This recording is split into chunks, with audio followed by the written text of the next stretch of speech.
Well, hello there, and welcome back to Just Say Something's weekly podcast. My name is Philip Clark, and I'm the CEO here at Just Say Something. And before we get started, I want to make sure to remind you to like, share, and subscribe to our podcast. And remember that you can find our podcast wherever you find your other favorite podcast. We are there. So today I want to welcome David McNease to our podcast. And David is with Greenville Transitions Discovery Center. Recovery Center. Yep. Oh, my bad. And so tell us about the Recovery Center. Where to start? And thanks for having me on today. Sure. So Greenville Transitions is what we started doing was a transitional living program for young adult men, ages 17 to like 26 or 28. Okay. Substance use disorder program, but also like a failure to launch component of it. Mm-hmm. Okay. So how long has the center been in existence? We just hit 8 years. Oh, wow. Yeah, so 8 years with the living portion of it. And then, well, when we opened the transitional living, we were outsourcing all of our clinical work, all of our therapy, psychiatry, all of that. And 4 years ago, we opened our own recovery center, so the clinical psychiatric side of it. Right. So 8 years on the transitional living, 4 years on the recovery center. So this is your organization. And so what happened or what didn't happen that made you say, I need to do this? Yeah, to get me there. And I'm just one of three. Okay. So I'm a co-founder. So, I struggled as a teenager around 13 years old. I started struggling with substances and alcohol. And I ran that race for about 10 years until 23 is when I got sober. And I had people help me as a young adult through that process, through all of the changes that needed to take place to get through to the other side. Right. And I knew pretty early on in my personal recovery journey that this is what I wanted to do. I wanted to figure out a way to give back, and in a similar way, like a very targeted audience. Like I wanted to help young adult men, failure to launch, ADHD. Right. Very similar case to me. Okay. Because I know I've been in a lot of conversations with those in the recovery community, and it's not a one size fits all for recovery. It's not. Yeah. It's almost like every recovery is like a snowflake. It's unique to that individual person. So I guess the days of everybody thinking, well, just go to AA or NA, that doesn't work for some people. Yeah, and we really tried to, take the approach of that target audience, target like the younger man, just because we think that it's good to, find your people, find your people, right. And your community. So it's good to see if I'm an 18-year-old young man struggling with substance use disorder, it's good for me to be around other 18-year-old men who are struggling with the same thing. Right. Because it's easy to fall into this category of we think that we're terminally unique. So no one will understand or no one will get me. Right. Because I have these just serious struggles and traumas and depression and anxiety, whatever the case may be. I think it's so helpful to see other people that are around a similar path as you, like same age, same demographic. Right. To help you see, hey, it's not just you. You're not alone. Just right. And we do that a lot for our parenting classes. It gives the parents the opportunity to sit there and, I'm not the only one going through this problem with my child. And most parents, when they come in here, they're like, I don't know why I'm here because my kid's the one with the problem. But by the time they're able to go through one of our programs, usually sometimes on week 1, they'll come to our facilitator and say, I'm the problem, not my child. I'm the reason my child is who they are today. I know dealing with families can be a difficult thing sometimes, especially with a young young guy. Um, what are what are s- what's some of the advice that you might give if there's a parent or caregiver that is listening to this podcast regarding their teenage son, or maybe they like, oh, well, it's just marijuana. Mhm. Oh, well, it's just alcohol. What's some advice that you might be willing to give them at this point, knowing what could be down the road? Yeah. For me, unmanageability is a key word there. When parents call me and they're like, "Oh, is my son just doing teenager things, or is this worse? Is there a problem on our hands?" Mm-hmm. My question back to them is their life unmanageable? So look across their life at their relationships, their school, their hobbies, their sports. If they're working, look at their work. Are they managing their life? Does that look healthy? Does it look good? Or are things falling off?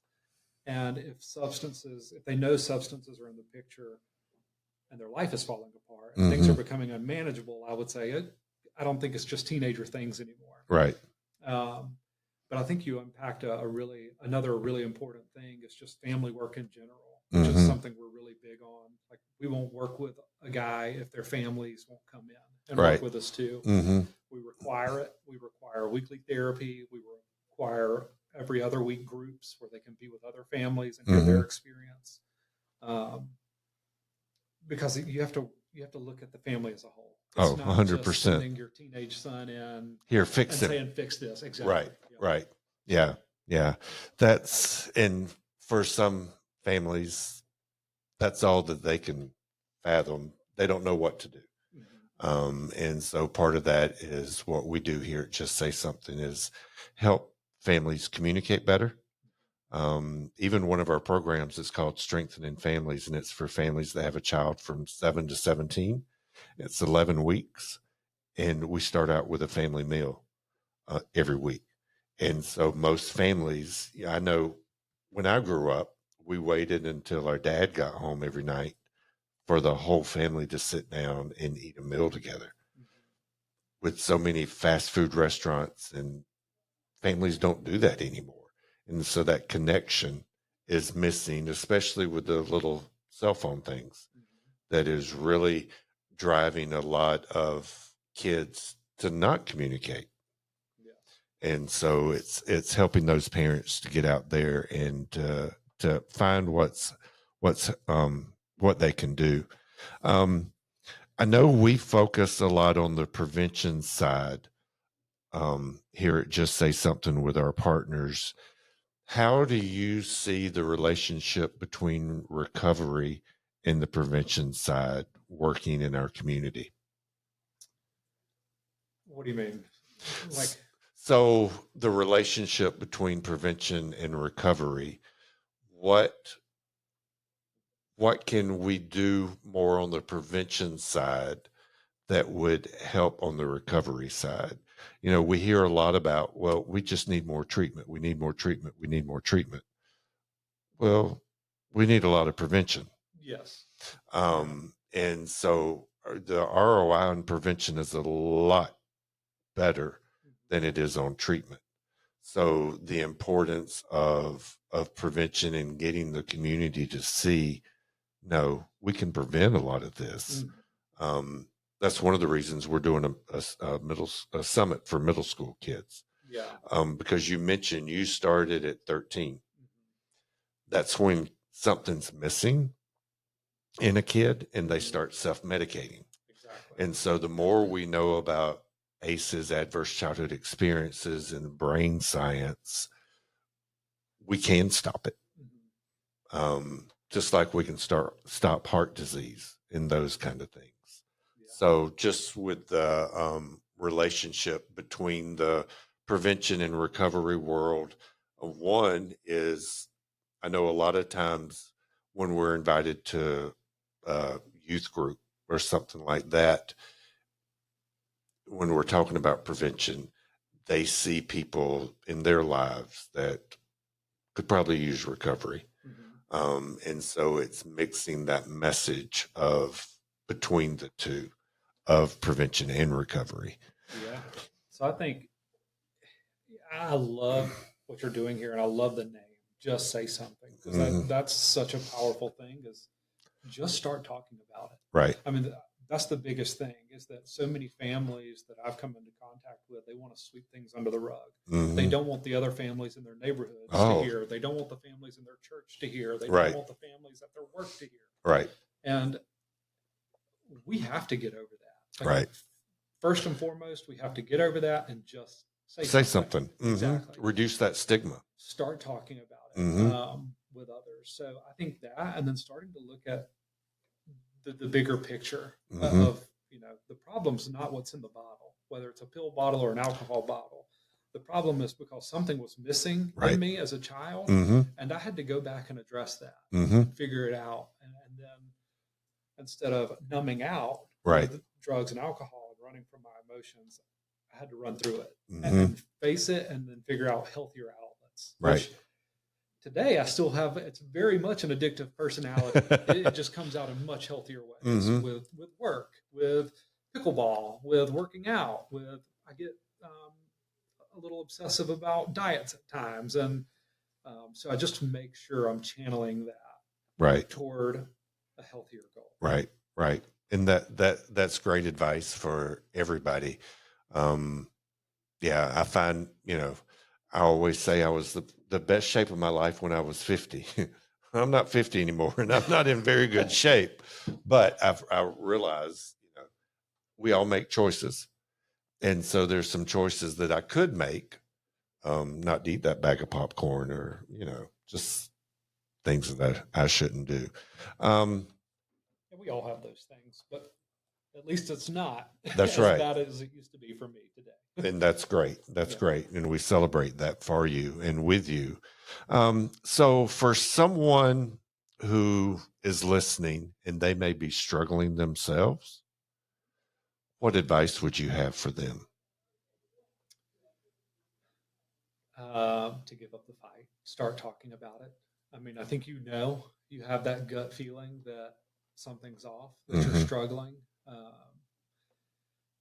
And I think it's easy to feel like you're going to be judged, that people may not look at you the same. And that may be true in some cases. I don't want to discount that. But what I learned is that if the people don't accept me for who I am and what I'm trying to do to better my life, better myself, then I probably don't need them in my life anyway. Hmm. So, when I chose to change my life and get sober, I didn't go back and hang out with the same friends that I used to hang out with, and I had them kick me to the curb, and Hmm. I had to learn to accept that. So Yeah, that's okay. it is. That is totally okay. Right. Right. I had a mentor tell me one time, as I was like just crossing that bridge from a life of drugs and alcohol to getting sober. He said, "David, you're a sick man, and you're attracting a lot of sick people into your life." And he said, "Let's get you healthy, and the quality of people are going to change that come around you. Like, Hmm. you're going to attract healthier people." And it was hard to wrap my head around that in the beginning, but Hmm. I just had to trust in Right. other people that they were directing me in a good place, and Hmm. that rang so true. Like, I'm so glad that I chose to stick it out and follow that advice. That's great. That's great. And I think it's great that you and your partners took this on to say, this is what we need to provide to the community so we can prevent others from falling into the same traps that we did, and to provide that opportunity for them for their recovery, as unique as that is. So if someone needed to get in touch with you, how would they do that? At greenvilletransitions.com or greenvilletransionsrecoverycenter.com. Um, they could find me on either of those websites or any social media platform under Okay. Greenville Transitions. Yeah. All right. Is there anything else? Is there one thing that I didn't ask you, or one thing that you would really, really like our listening audience to know about Greenville Transitions? Um, you know, I just think that one thing I'm seeing a lot of right now with the young people that come through our program is a lack of pride and a lack Mm-hmm. of self esteem. Like, they Mm-hmm. were beaten down, broken, whether it's depression, anxiety, panic attacks, trauma, whatever's got them to that place. And at Greenville Transitions, we try to focus on a longer term recovery plan because it doesn't happen in 30 days. It doesn't happen in 60 days, especially for the younger man whose brain doesn't even fully develop until 25 years old on average, and that's without drugs and alcohol. Right, so right. You throw that in the mix, now what are we talking about? And how long does it take for the brain to rewire its pathways and heal itself? So where we're trying to jump outside of the box is look at the problem as a whole. It's not just substance use disorder. Let's focus on not just the individual, but the family. Let's focus on not just the drugs, but the sleep and their diet and their exercise and their community, their friend group. And then the time frame, because it takes time, and I'm circling back to the lack of pride and self-esteem, but it takes time. I call it a pride tank. It takes time to fill that back up. Right. To experience some wins within your recovery journey, whether it's getting back in some healthier relationships, getting a good job and getting your first paycheck and making your first rent payment. Those types of things, as dreadful as they may sound at times, like, oh, I have to pay rent.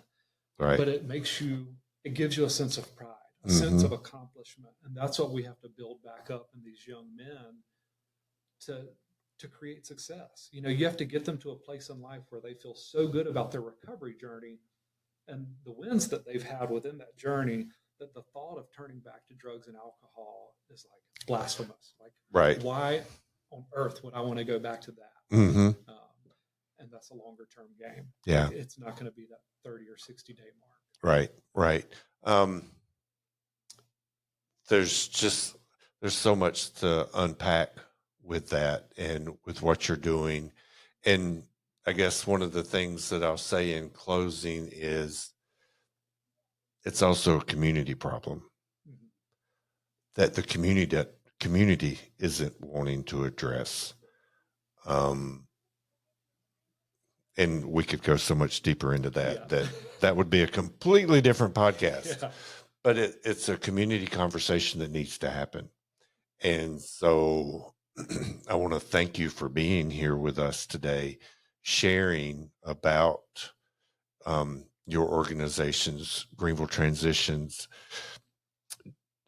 How are you funded, or what does that look like if people want to come to check you out? Yeah, we're a for-profit business, so private pay or we work with insurance. However, we are out of network, but we can bill out of network insurance. Okay, all right. But unfortunately, to get that longer-term care, we weren't able to do an in-network option. Right. To do that 7 to 9 month care.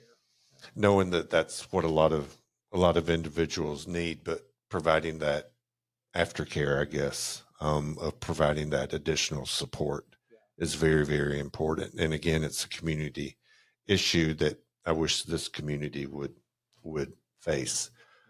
And then, one more thing. Okay. So I have a podcast called Clean Breakthrough. Oh, great. It's on all social media platforms, YouTube, TikTok, and that's just a free educational resource. A lot of it is myself, the other owners. One is a clinician, licensed addiction counselor. So it's us talking about our personal journeys, not only with recovery, but working in the field, that a lot of families find helpful. Okay. That's a great resource. So thank you for adding that. And we'll add that when on our social media when we release this particular podcast to help drive more people to that. So our families need more resources. They need to know that there is help out there for them, and they're not alone. Yeah. So, David, I want to thank you, David McNease from Greenville Transitions Recovery Center, with being with us today, and we appreciate it. And so this is, again, Philip Clark with Just Say Something podcast. Remember to like, subscribe, and share. And we will see you next week.